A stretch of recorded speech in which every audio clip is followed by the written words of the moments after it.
Malamig na umaga po sa ating lahat. Magandang umaga.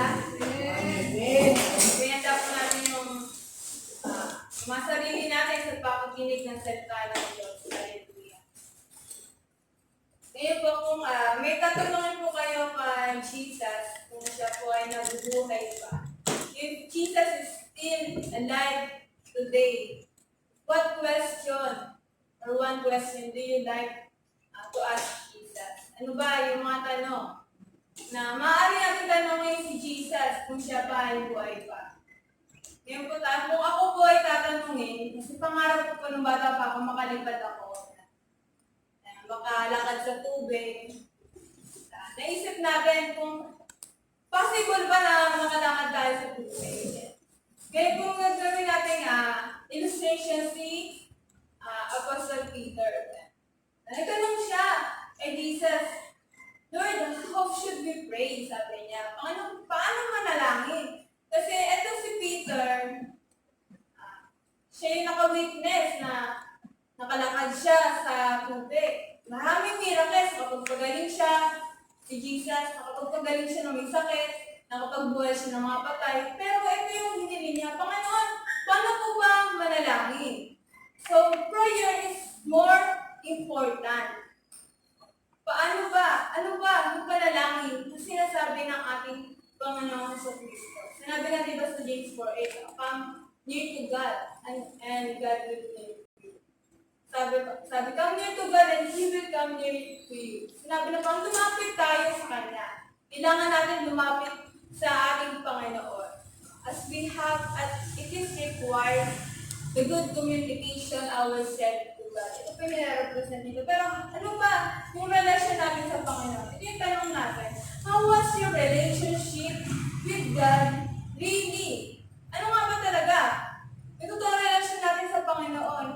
At paano tayo manalangin? Sinabi po sa Matthew 6:5-7. Sabi, when you pray, do not be like hypocrites. Na hindi tayo dapat maging hypocrites. Sinasabi dito, but when you pray, go into your room. So, gusto ng Panginoon, magkaroon tayo ng special time sa ating Panginoon. Sabi niya, pumunta ka sa loob ng silid mo, at isara mo yung door, at mag-pray ka na hindi nakikita ng ating Panginoon. Dito, meron tayo, every Christian, we have the thought, meron tayong sariling iniisip na may nire-request tayo. Lord, kapag ba mahaba yung panalangin ko, hindi mapiplease ba kita? Lord, kung maganda pa yung sinasabi ko, ikaw ang lumikha ng langit at lupa, nasa iyo ang lahat ng kapangyarihan. If I said these beautiful words, you will hear me.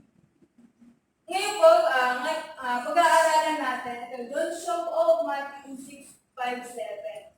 Ito pa lang, pinapakita pa natin kung paano manalangin as we are a Christian. Pero ang title natin ay hindi pa tayo nagsisimula. Title, How to Grow Spiritually Closer to God. Closer to God in Prayer. In Bible passage, Matthew 6:9-13, ito po yung sagot ng ating Panginoon Jesucristo kung paano ba tayo manalangin. Sabi, this then is how you should pray. Basahin nyo na po. Our Father in heaven, hallowed be your name. Your kingdom come, your will be done, on earth as it is in heaven. Give us today our daily bread, and forgive us our debt, as we also have forgiven our debtors. And lead us not into temptation, but deliver us from the evil one. Nalangin po tayo. Hallelujah. Panginoon, maraming salamat po God. Hallelujah. That you are teaching right now, O God. Hallelujah. To growing our faith, O God, through prayer, O God. Hallelujah. Lord, this is not simple, little, O God. Hallelujah. Na aming marinig din, O God. Ikaw ang siya magturo, O God. Hallelujah. Buksan mo aming kaisipan, O God. Hallelujah. Na ito ay tumimo sa aming puso, O God. Ikaw lamang mainihiyag, Panginoon, at ang lahat ng puso ay lamang, Panginoon. Dito po, inapakita, wala po tayong points ngayon, ipapaliwanag lang po natin kung ano po yung ibig sabihin ng ating Panginoon dito. Nakita ko na when I reading this words. Na-reveal some points dito sabi dito, kung mananalangin tayo, Our Father in heaven, hallowed be your name. It represents our respect to God. Dito pa lang, kailangan natin na kapag-usap natin, Ama natin. Tayo mga anak ng Diyos, mayroon tayong respeto sa ating Panginoon. Na kung saan, titingnan natin siya with a fully respect. Hallowed be your name. Then sabi ko, your kingdom come, your will be done on earth as it's in heaven. In Colossians 1:16, for in Him all things were created, things in heaven and earth, visible and invisible, whether thrones or powers of rulers or authorities, all things have been created through Him for Him. Dito po, may dalawang kingdom po tayo na binubuo ng ating Panginoon, pumunta dito sa lupa at siya ay naipako sa lupa. Unang-una po, to call the world and repent. Repent, the people will be converted into Christian, into Jesus, as they accept Jesus Christ as Lord and Savior. Yun po yung unang kingdom na tinutukoy po dito. Yung pangalawa, to call fully surrender to God. Ipakita sa mga tao na lahat ng tao is mag-surrender sa ating Panginoon. This is the two kingdom that built up when Jesus is come here on earth. Sabi dito sa fully surrender to God na ipanalangin natin yung mga mahal natin sa buhay. Ipanalangin natin yung mga pamilya natin. Ipanalangin natin yung mga members natin, mga kapwa leaders natin. With love. We love each other. Diba? Mahal natin isa't isa. Diba sis? Amen. We love Sister Russell. Amen. God's will be perfect. Yeah. Your will, sinabi dito, your will be done. So dito tayo magre-rely sa will ng ating Panginoon, hindi sa ating magawa. So dito, pinapakita ko dito, God's will be perfect. Yung will ng Panginoon, perfect siya. Compare sa mga will natin. Marami tayong na-encounter na, bakit ako nasasaktan? Hindi ba will ng Panginoon na lumago yung member namin? Di ba will ng Panginoon na magkaroon kami ng pagkakaisa? Bakit tayo nasasaktan?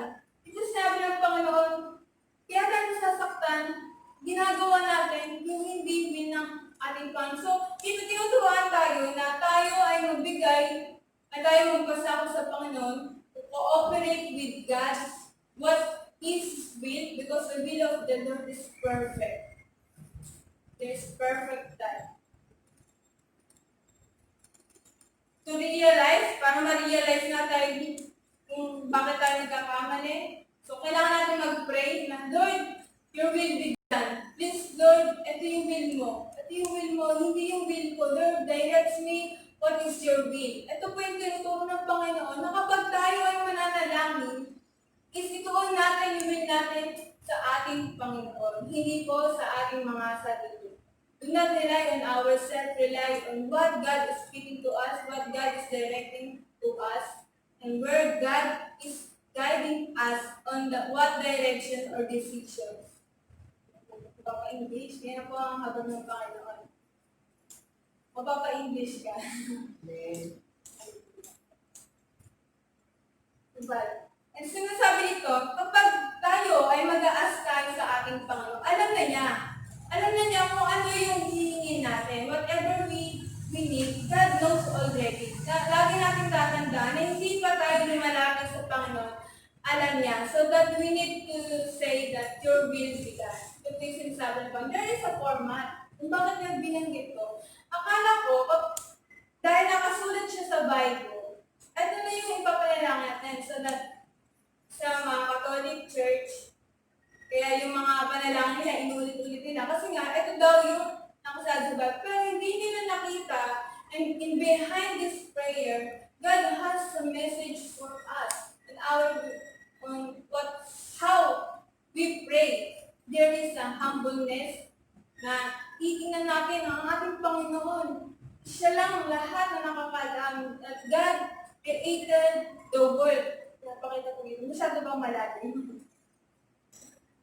Provide our needs, Matthew 6:30. Sinasabi dito, give us today our daily bread. Bakit ko sinabi dito daily? Sa pang-araw-araw. Kasi pwede naman tayo manalangin, Lord, i-provide mo yung kakailanganin namin sa loob ng isang linggo. Panginoon, pwede ba, Lord, bigyan mo kami ng mga kakain sa loob ng isang buwan, sa loob ng isang taon. Pero sinabi ng Panginoon dito, manalangin kayo, give us today our daily bread. Araw-araw tayo lalapit sa ating Panginoon. Araw-araw tayo hihingi sa ating Panginoon. Gusto na po, kapag kami po mga naging estudyante naman tayo lahat. Pagpapasok tayo sa school, araw-araw tayo hihingi ng baon sa ating mga magulang. So, ganun din po. Ang gusto ng Panginoon, hihingi tayo sa Kanya as we thank God after na mabigay niya sa atin yung hinihingi natin. There is thankfulness when we ask God, when we ask for help for our needs to God. There is a thanksgiving, it's a thankfulness to God. In Matthew 6:30, it does is how God clothes the grass of the field. Sinasabi dito na huwag na tayo mag-worry. Ano ba yung Tagalog worry? Huwag tayo mabahala. Kasi alam na ng Diyos eh. Anak lang ng Diyos. Amen po ba? Anak lang ng Diyos. When we have faith, kapag tayo mananalangin, it requires our faith. Kailangan na natin i-claim. When I watched the video on YouTube, the testimony, when the man was, ito siya sa heaven. At ang sabi sa heaven, meron doong isang lugar na kung saan yung mga unclaimed blessings. Ito yung mga tao, hindi nila tinanggap yung pagpapala sa kanila dahil nag-doubt sila, nag-worried sila. We need to claim na, when we pray, i-claim na natin. Kasi nandun na, nagugulong na siya sa heaven. Hindi na siya nakuha. Kung tayo ay may sakit sa puso, ask God. God will give us a new heart. When we get despair in our mentality, God, ito, i-share ko lang po sa inyo. Iniiyak ko palagi ito kapag ako po ay tatayo dito kasi I do not know how to preach kayo. So, iniiyak ko sa Panginoon, sabi ko, Lord, bigyan mo naman ako ng kaalaman, sabi ko. Paano mo ako gagamitin kung wala akong alam? Kasi wala talaga ako, John 3:16 yan yung alam ko. I always pray, hindi nila alam. And then, yung mga kaklase ko, nagtataka sila bakit nagpupuyat ako, bakit 3 days ako nagre-review. Kasi I know myself, weak ako. So, I rely on God. Hindi nila alam, iniiyak ko tuwing gabi. Na paano ba, Panginoon mag-preach kasi walang nagtuturo sa akin, even exhortation. Kaya kung makikita niyo po, yung habag ng Panginoon, the grace of the Lord, when we ask God, He will give. Sinabi ng Panginoon, kung if the grass, kung yung lupain na, is ginagamit na ng ating Panginoon. Paano pa ba tayo? Malalim po yung pagkakamali ko, sinabi pa nga sa verse 32, for the pagans run after all these things, and your heavenly Father knows that you need them. Alam na ating Panginoon. Alam din na ating Panginoon, itong daily bread is Jesus. Bread is Jesus. It represents Jesus. So we need Jesus in our living, in our daily. Sa ating pang-araw-araw, kailangan natin ang ating Panginoon sa Kristo. In Matthew 4, sabi, Jesus answered, it is written, man shall not live on bread alone, but on every word that comes from the mouth of God. Hindi lang po tayo titingin sa physical, titingin din po tayo sa physical. Bakit nga ba tayo, marami tayong problema, but why we are facing in desperation, in a struggling life, tapos nangihina tayo, pagsabihan ka lang ng member mo, nasasaktan ka na. Natural lang po yung masaktan kasi God is created as on His likeness. God has also an emotion. Pero isipin ko natin yung preaching ni Steph Corey, sabi, faith over emotion. Lagi tayo Available dun sa ating pananampalataya sa Panginoon. Kaya sa emotion. Kasi minsan, iyanin tayo ng Diablo. Sabi niya, mananalangin ka ba? Hindi napaka-imposible naman yan. There is a doubt na binibigay na tinatanim ng Diablo sa atin. Pero tayo, as we know the God's Word, as we know na kaya tayo nakikinig ng salita ng Diyos, ito po yung magsisigli natin pang rebuke. Let's realize when you have Jesus, you don't have any else. Kapag meron tayong Yesus Kristo, hindi na natin ang kailangan. Magkakaroon na tayo ng satisfaction. Hindi na natin hamakin na magkaroon ako ng kayamanan, magkaroon ako ng kasikatan. With Jesus, you have everything. Kapag tayo po ay may Yesus Kristo sa ating buhay, meron na tayo lahat. Sabi ng Panginoon, the gold is yours, the silver is mine. Sabi ng Panginoon. So kung tayo ay tinitin natin na anak tayo ng Panginoon, mayaman tayo. We have everything. With Jesus, there is everything. We don't need everything else. Sinabi, and forgive us our debts as we also have forgiven our debtors. Alam natin na lahat tayo ay makasalanan. Lahat tayo ay nagkakasala. So, sinabi dito ng Panginoon, ask God for forgiveness. In 1 John 1:8-9, if we claim to be without sin, kapag pala sinasabi natin na wala tayong kasalanan, we deceive ourselves and the truth is not in us. So yung katotohanan is wala sa atin. Ano ba yung truth? What is truth? Preaching ni Sister Ruth kahapon, what is truth? The truth is the Bible. The truth is Jesus. The truth, the life with Jesus. In verse 9, if we confess our sins, He is faithful and just and will forgive us our sins and purify us from all unrighteousness. Ito po yung sinasabi ng Panginoon na pinapaalala niya, as we also have forgiven our debtors. Alam ng Panginoon na nagkakaroon din tayo ng kaaway. Advance siya. Naisip na rin na magkakaroon din yung ibang tao na magkakasala sa atin. So, tinuturuan tayo ng Biblia kung paano magpatawad. Kasi sinabi dito, this sin, ito, yung nagiging hindrances para magkaroon tayo ng buhay. Why God not hear our prayer? Minsan naisip natin, bakit hindi tayo, parang hindi naman tayo pinapakinggan ng aming Panginoon. Bakit mahirap pa rin ako, nandito pa rin ako, nakatira pa rin ako sa ganitong lugar, bakit hindi ako napopromote? Bakit ganito pa rin, wala pa rin yung financial ko? There is a doubt mo, bakit hindi tayo narinig na there is a sin. Sinasabi ko in Isaiah 9, but your iniquities have separated you from your God. Dahil sa ating iniquities. Ito yung nagseseparate sa atin sa relasyon natin sa ating Panginoon. Your sins have hidden His face from you so that He will not hear. Ito po yung mga kasagutan. Kung magtatanong tayo, and Lord, bigyan mo kami ng bigas next month. Bigyan mo naman kami ng isang kabat. So, we need to repent first. Baka may nakalimutan pa tayo. We need to repent acknowledge our sin before we ask God for our needs. Hindi pwede na may kasalanan ka ba sa akin tapos uutang ka sa akin. Malinaw po ba? If you don't forgive their sin, God will not forgive you. Makita po natin sa Matthew 6:40, for if you forgive other people when they sin against you, your Heavenly Father will also forgive you. Minsan tayo mga Kristiyan, inisip natin, napatawad na ba ako ng Panginoon ko? Napatawad na ba ako ni Lord?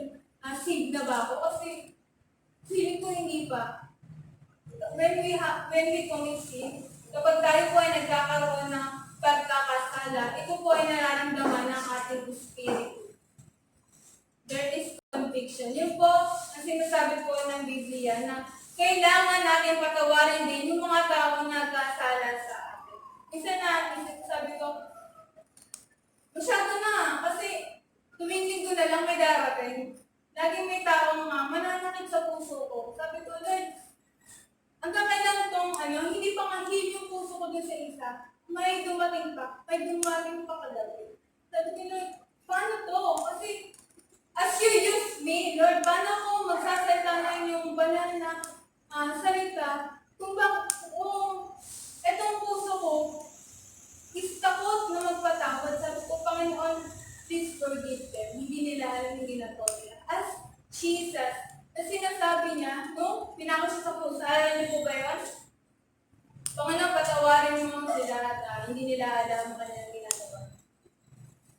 Yun po, kung bakit binanggit ni Jesus yun yung gusto iparating ng ating Panginoon na magpatawad din tayo sa iba.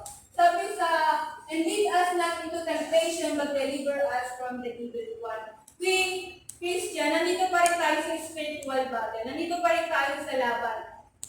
Pinapakita din ng Panginoon na manalangin tayo, na ilayo tayo ng ating Panginoon sa tukso, sa gawa ng kaaway. Even there is influence of our flesh, nature, and giving. Nandito pa rin po yung tukso sa ating katawan at yung devil na hinihila tayo pababa. And ask God for the protection. Kung kailangan natin, even pagkagising sa umaga, bago tayo umalis, bago tayo matulog, manalangin tayo na protektahan tayo ng ating Panginoon. Then permission to give them to you. Paano ba magkakaroon ng permission para magbigay sa atin yung kailangan natin? Yung conclusion natin, ito muna. If we look to God our lifestyle, our life will be changed. Kapag tayo ay tuloy sa ating Panginoon, yung lifestyle natin is mababago. Put God first. Ito yung permission. We'll give this promise we get the permission from the Matthew 6:13. But seek first His kingdom and His righteousness, and all these things will be given to you as well. Kapag pala tayo ay inunan natin ang ating Panginoon, lahat ng bagay ay ibibigay din sa atin ng Panginoon. Some the Christian, they love praying. They fasting. Gusto nila na nag-pray sila. Pero kahit mag-toothbrush, hindi magawa. Hindi po pwede na when we pray, sipag-sipag natin, pero sa gawain, at tamad-tamad natin. Dapat maging magandang modelo din tayo as a Christian. Na kapag tayo ay nananalangin, nagkakaroon tayo ng magandang relasyon sa ating Panginoon at nagkakaroon din tayo ng magandang lifestyle sa ating buhay.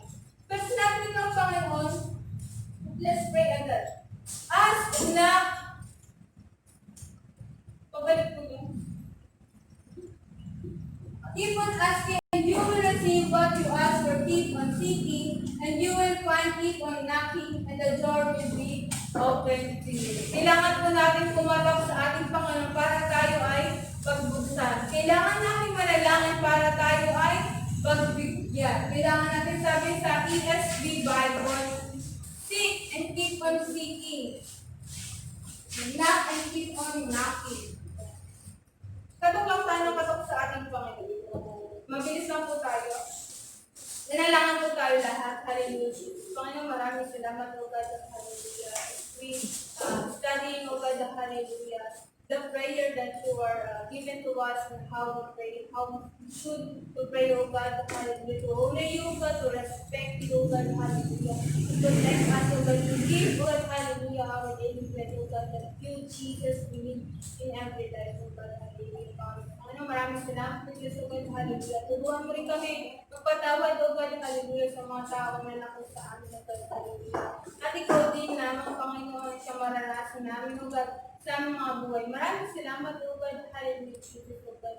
Ang lahat ng papuri, pasasalamat ay aming tinataas sa iyo, sa matamis sa pangalan ng aming pangkakapagligtas, Jesus. World Earth Proclamation po. Let's stand up po. 1, 2, 3, go. I am a sinner, forgiven by the blood of Jesus Christ. I am going to heaven because of Jesus Christ. In my life, I will serve 1,000,000 times. I will divide